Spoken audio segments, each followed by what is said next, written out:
Bienvenue à nouveau. Cette fois-ci, nous allons présenter un nouveau modèle monté sur le Ford Transit X. Cette fois-ci, nous avons apporté une nouvelle touche à notre agencement. J'espère que cela vous plaira. Le module de cuisine est la grande avancée de ce modèle. Situé derrière le siège du passager, nous obtenons ici un espace en forme de hall, une sortie. Ce qui rend cet espace vraiment plus subtil. Voyons cela avec un exemple. Je suis en train de cuisiner. Quelqu'un veut prendre quelque chose dans le réfrigérateur, donc quelqu'un entre par là, passe au réfrigérateur et cela ne me dérange pas. Quelqu'un veut prendre ses vêtements dans l'armoire, cela ne me dérange pas non plus. Quelqu'un veut aller aux toilettes? Eh bien, je suis ici en train de cuisiner. Je ne devrais même pas être dérangé, même si je voulais passer dans la cabine. Dans la cuisine, nous avons deux feux pour poêles et casseroles de 220 et 150 de diamètre respectivement. Ce sont des tailles assez appropriées. Couvercle en verre, comme toujours. Ici, nous avons l'évier, pour que, lorsque nous aurons fini de cuisiner, la surface reste totalement propre. Si nous avons besoin d'un peu plus de cuisine, voici l'extension. Dans ce modèle, l'extension limite l'accès à la cabine, en général. 2001, l'accès qui est limité avec l'extension est l'accès à l'extérieur. Dans ce modèle, nous avons considéré que limiter la cabine est mieux ou moins pire que de limiter l'accès à l'extérieur. Sous l'extension de la cuisine, nous trouvons un petit tiroir. Pour la bouteille de gaz que nous avons également utilisée pour laisser de la place pour les déchets sont ce petit inconvénient que rencontre l'utilisateur final lorsqu'il achète un camping-car lors d'une exposition. Il est magnifique quand on l'utilise, mais comme dans toute maison, il faut gérer les déchets et personne ne sait où les mettre. Les déchets finissent donc au milieu d'un couloir, que ce soit un sac, une boîte ou peut-être une grande poubelle en plastique qui gêne. Il y en a aussi des pliables, mais après tout, nous avons l'élément le plus sale au milieu du couloir. Ici, la solution a été de laisser un espace dans ce petit placard. Et lorsque nous aurons fini de jeter les déchets, il restera enfermé là et ne dérangera pas. Eh bien, ce coin du camping-car est également remarquable. D'une part, avec la version H, nous avons une armoire au-dessus de la cuisine, très pratique. Cet espace est très grand. Et de plus, dans ce modèle, nous avons ajouté une petite porte coulissante pour que l'on ne voit pas ce qu'il y a à l'intérieur et pour que les odeurs de la cuisine ne l'atteignent pas. 2001. Dans ce même espace, nous pouvons voir le support de télévision qui est simplement encastré. Quelle est la clé de ce support? Eh bien, la clé de ce support est que tous les convives puissent voir la télévision en même temps. Et lorsque nous allons nous coucher, toutes les personnes qui dorment à l'intérieur du camping-car, car il est orienté précisément vers la zone où se trouvent les personnes, vous n'avez pas à décider qui regarde la télévision et qui ne la regarde pas. De plus, dans tous nos modèles, nous laissons à l'intérieur une prise de courant de 12 volts et une prise d'antenne avec une préinstallation vers la centrale. Voici le module de la salle de bain. Comme toujours, une porte coulissante, ce que nous recherchons. Car au final, cela génère une sensation d'espace. Les portes normales qui s'ouvrent vers vous donnent une sensation d'oppression. En parlant toujours de 3 méthodes de logement 2001, c'est la solution que nous proposons toujours. Dans ce modèle en particulier, nous avons installé 2 lumières dans la salle de bain. Une est la lumière que tu utilises. La nuit, c'est une lumière d'ambiance, très douce qui éclaire sous le lavabo, qui éclaire le plateau qui est ici. Quand il fait nuit, la dernière chose que tu veux, c'est une grande lumière qui t'éblouisse et te laisse les yeux si éblouis que tu ne vois rien. Et ensuite, nous avons l'autre lumière qui est la lumière du jour qui éclaire vraiment. Nous vous expliquons ci-dessous. Nous avons apporté une modification au lavabo. Le lavabo n'a plus cette forme circulaire qu'il avait auparavant.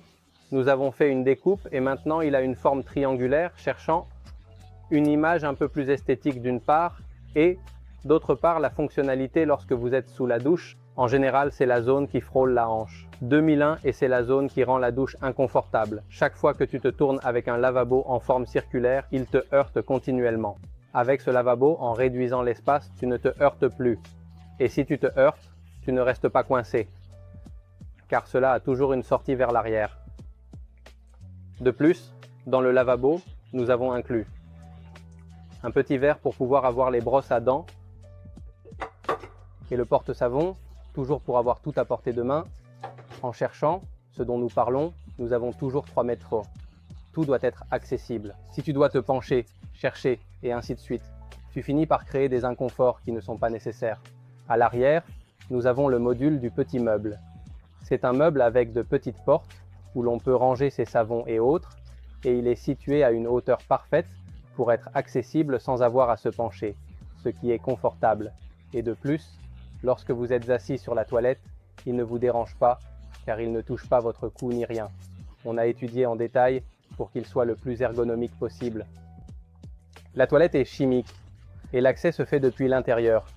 La raison pour laquelle nous ne faisons pas d'accès depuis l'extérieur est de ne pas couper plus de tôle que nécessaire. Le mal de tous les camping-cars sont les fuites qui peuvent survenir dans 10, 20, 30 ans. Si nous minimisons le nombre d'ouvertures que nous faisons, nous minimisons le risque d'entrée d'eau. Donc, notre décision est ferme, nous allons faire la toilette avec une sortie intérieure, pas extérieure. Le receveur de douche de nos modèles est en acier inoxydable de série. L'acier inoxydable est un matériau durable à vie et il est également scellé sur toute sa longueur. Le receveur de douche occupe tout l'espace de la salle de bain, donc c'est une cabine étanche. Que veut-il dire par là? Eh bien, cela couvre à la fois la zone que vous voyez et celle que vous ne voyez pas. Derrière la toilette, nous avons aussi un receveur de douche. Que pouvons-nous obtenir avec cela? Eh bien, si le receveur de douche, dans quelques années, n'est pas totalement étanche, s'il y a une défaillance ou si quelqu'un l'utilise de manière inappropriée, en insistant beaucoup avec l'eau sur les joints et en réussissant à faire passer l'eau par derrière, eh bien, il ne se passerait rien, nous n'aurions aucun dégât, car l'eau serait recueillie dans le receveur de douche. Nous avons toujours essayé d'utiliser des matériaux très résistants à l'eau. Ce qui est habituel dans un camping-car, c'est de trouver une salle de bain pleine de meubles et en bois, que l'on ne peut pas mouiller. Donc, quand tu te douches, tu dois faire attention. Et si tu ne fais pas attention, dans quelques années, tu auras un problème. Ici, les plans de travail sont en sol et surface. C'est un matériau totalement résistant à l'eau. Ce panneau est en métacrylate. Ceci est un miroir. Ceci est du PVC. Le petit meuble est également fait de portes en métacrylate et en aluminium. Ce sont les matériaux que nous utilisons. Lavabo, acier inoxydable, receveur de douche, aussi en acier inoxydable. Avec cela, tu peux prendre ta douche tranquillement, mouiller tout. Il ne se passera rien, la salle de bain est absolument protégée. Voici le module du placard. Comme toujours, nous faisons les placards en coulissant, car nous ne voulons pas avoir une porte qui, en s'ouvrant vers l'extérieur, gêne. Alors, toutes ces sensations sont quelque chose qui nous tient beaucoup à cœur chez Bunker Band, et nous voulons que le client ait ce confort. 2000 Dine, ce meuble est à étagères. Nous avons essayé de faire en sorte que les étagères soient toutes à peu près de la même taille, afin qu'il y ait une répartition qui évite les discussions entre les habitants. Enfin, à l'intérieur de l'armoire, nous avons un rang de chaussures. Pourquoi avons-nous placé un rang de chaussures à cette hauteur? Eh bien, pour ne pas avoir à se pencher. C'est la partie la plus inconfortable de l'armoire. Si je n'avais pas mis de meuble à chaussures, eh bien, quand tu voudrais sortir des choses, tu devrais te pencher jusqu'ici. En mettant un meuble à chaussures, car la vérité c'est que c'est pratique, eh bien, comme ça tu n'as pas besoin de te pencher. Eh bien, dans le panneau du placard, nous avons déjà profité pour intégrer le module de la centrale. D'ici, nous pouvons contrôler tout. Contrôle de l'eau, contrôle de toutes les lumières. Contrôle de la lumière extérieure, puis régulation de la centrale, programmation, contrôle des réservoirs, des batteries. Ici, nous avons toutes les informations. Plus bas, au milieu du module, placé ici tout à fait intentionnellement, car nous pouvons y accéder depuis la cuisine et depuis le lit, nous avons le chauffage, l'eau chaude et des commandes pour le lit et les lumières. Pourquoi avons-nous installé un module de chauffage ici? Parce que souvent, tu es en train de dormir et il fait peut-être trop chaud. Donc depuis le lit, tu tends un peu le bras et tu peux régler la température, en cherchant toujours le confort, comme toujours YouSound. Voici le module du réfrigérateur. Dans ce cas, le réfrigérateur est en hauteur. En général, dans nos camping-cars, le réfrigérateur se trouve sous la cuisine. Cette fois, pour des raisons de design, il était préférable de la placer en hauteur, mais en plus, nous répondons à un besoin que nos clients ont beaucoup exprimé, à savoir « Je ne veux pas me baisser quand je veux prendre un Coca-Cola ». Voici votre solution. Elle vient de la maison Dometic et en plus, ce réfrigérateur a un grand avantage. Il peut s'ouvrir des deux côtés. À quoi ça sert? Eh bien, tu es en train de cuisiner, tu as besoin d'un ingrédient et tu tends simplement un peu le bras par ici. Ça reste sans problème et tu le prends. Tu es dans la salle à manger, tu te penches un peu et tu prends quelque chose pour le goûter. Il se trouve que le lit est juste au-dessus. Tu es allongé dans le lit en train de dormir, tu as un peu soif et tu te dis « Eh bien, j'ai besoin de mon eau ». Au milieu de la nuit, c'est vrai que c'est un luxe d'avoir de l'eau. Eh bien, jusqu'ici, le module réfrigérateur est juste en dessous. Du module réfrigérateur, nous avons incorporé un tiroir. C'est un tiroir très approprié pour pouvoir mettre la table sans avoir besoin de sortir de la salle à manger. Tu mets la table, tu viens ici. Si tu as besoin d'assiettes, eh bien, les voilà. Tu n'as pas besoin d'aller à la cuisine, ce qui serait normal. Ce n'est pas un drame d'aller jusqu'à la cuisine, mais bon, tant que nous pouvons améliorer le confort dans un véhicule qui a 3 mètres d'heure d'habitabilité, eh bien, c'est normal d'essayer d'aller vers cette amélioration. Ainsi, tout un module est résolu, avec une série d'améliorations substantielles par rapport à d'autres modèles.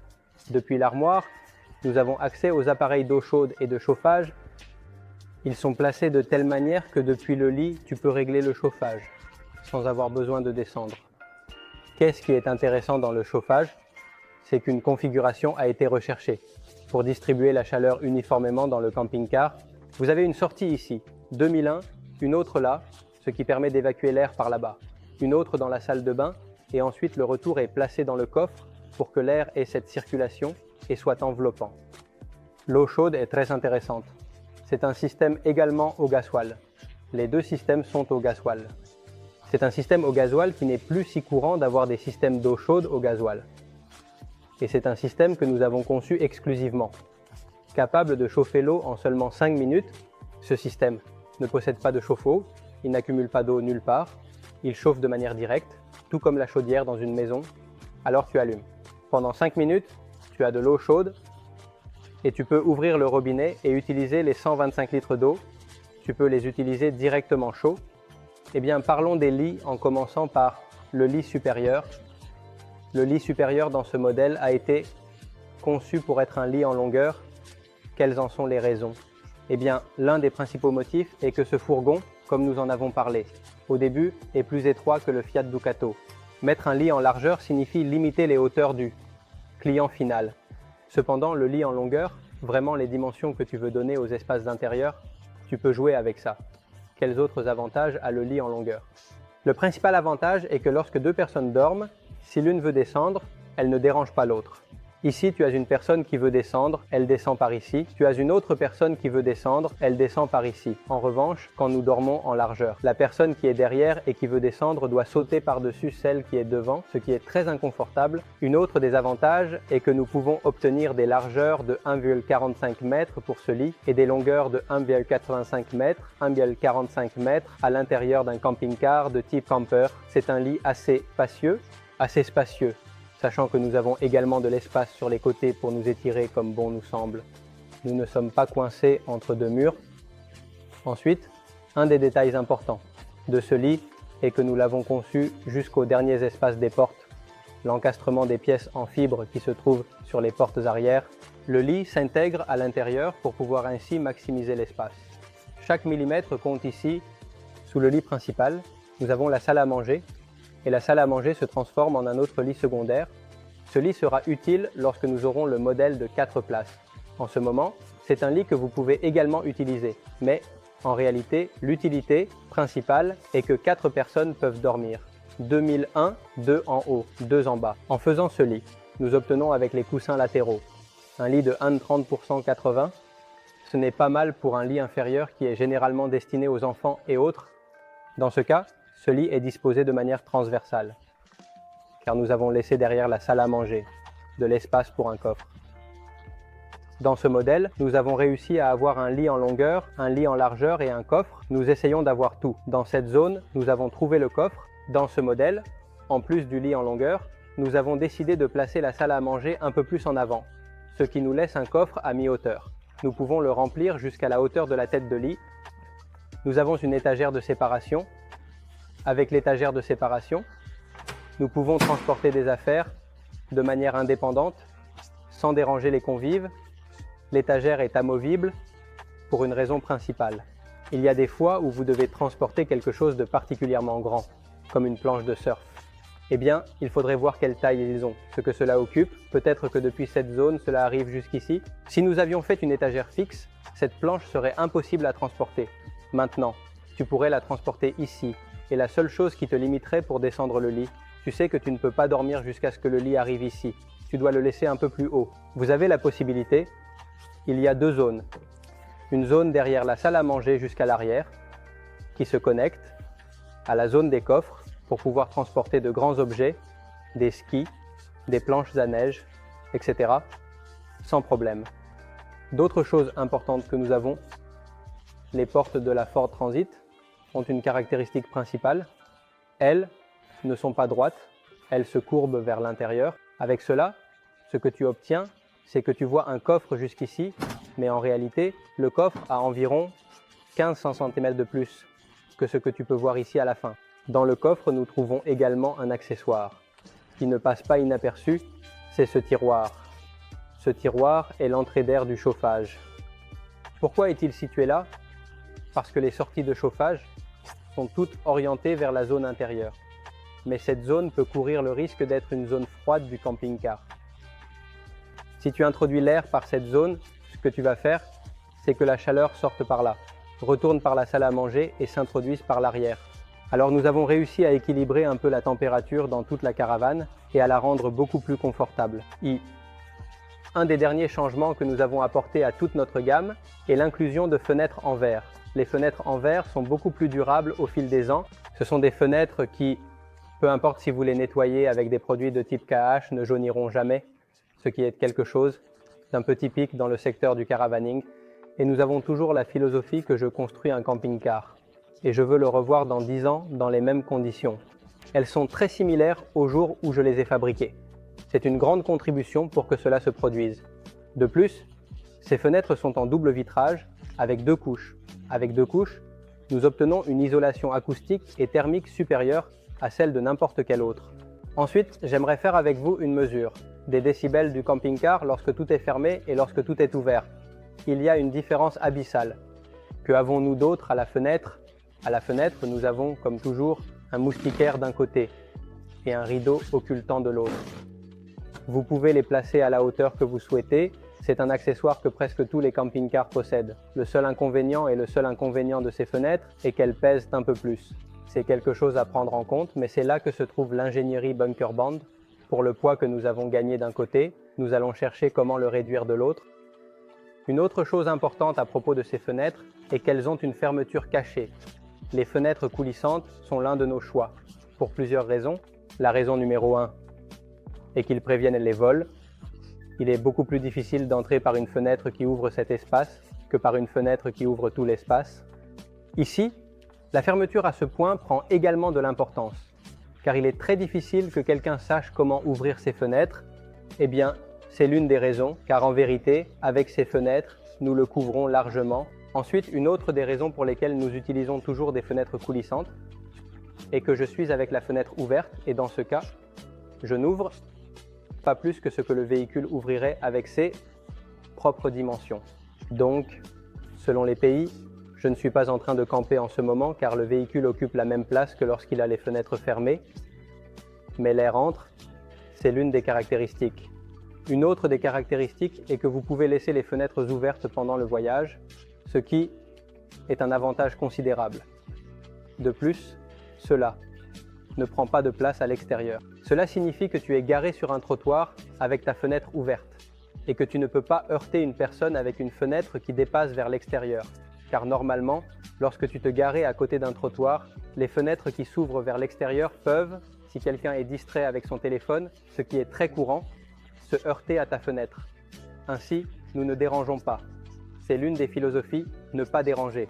Ce qui est intéressant dans ce camping-car, c'est qu'il s'agit d'un X qui a été conçu dès le départ comme un X. En quoi cela se distingue-t-il? Eh bien, nous avons veillé à ce que les réservoirs ne dépassent pas de la carrosserie. Ceci, par exemple, est le tiroir du chauffage. Il est totalement protégé sous une boîte et ne modifie pas les angles du fourgon. Comme tu peux le voir, rien n'interfère sur ce chemin. Une autre des caractéristiques que nous avons, en particulier, est qu'il n'y a pas de tuyau de chauffage en bas.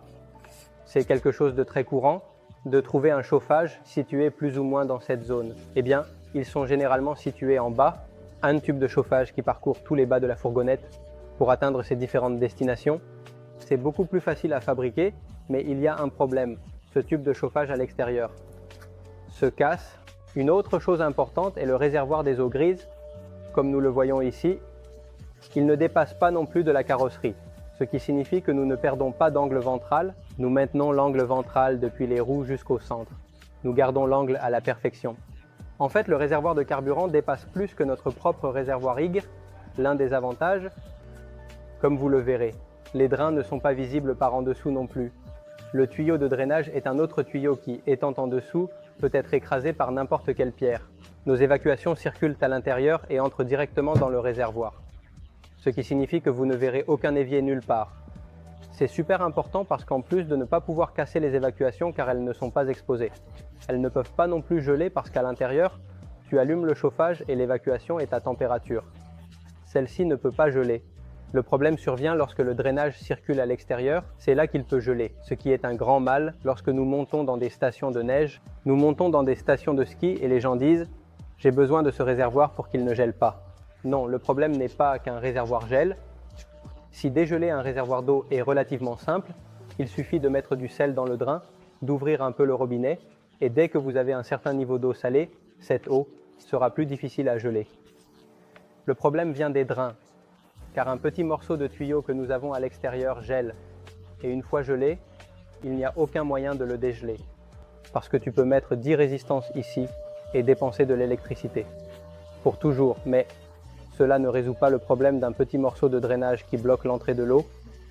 Ainsi, cela a été conçu. D'une manière absolument différente de la norme dans un camping-car, nous prenons en compte que nous fabriquons un véhicule X. Et, étant donné que c'est un X, il doit avoir des caractéristiques qui répondent à l'utilisation qui en sera faite. Voici, j'espère, que vous avez aimé la vidéo.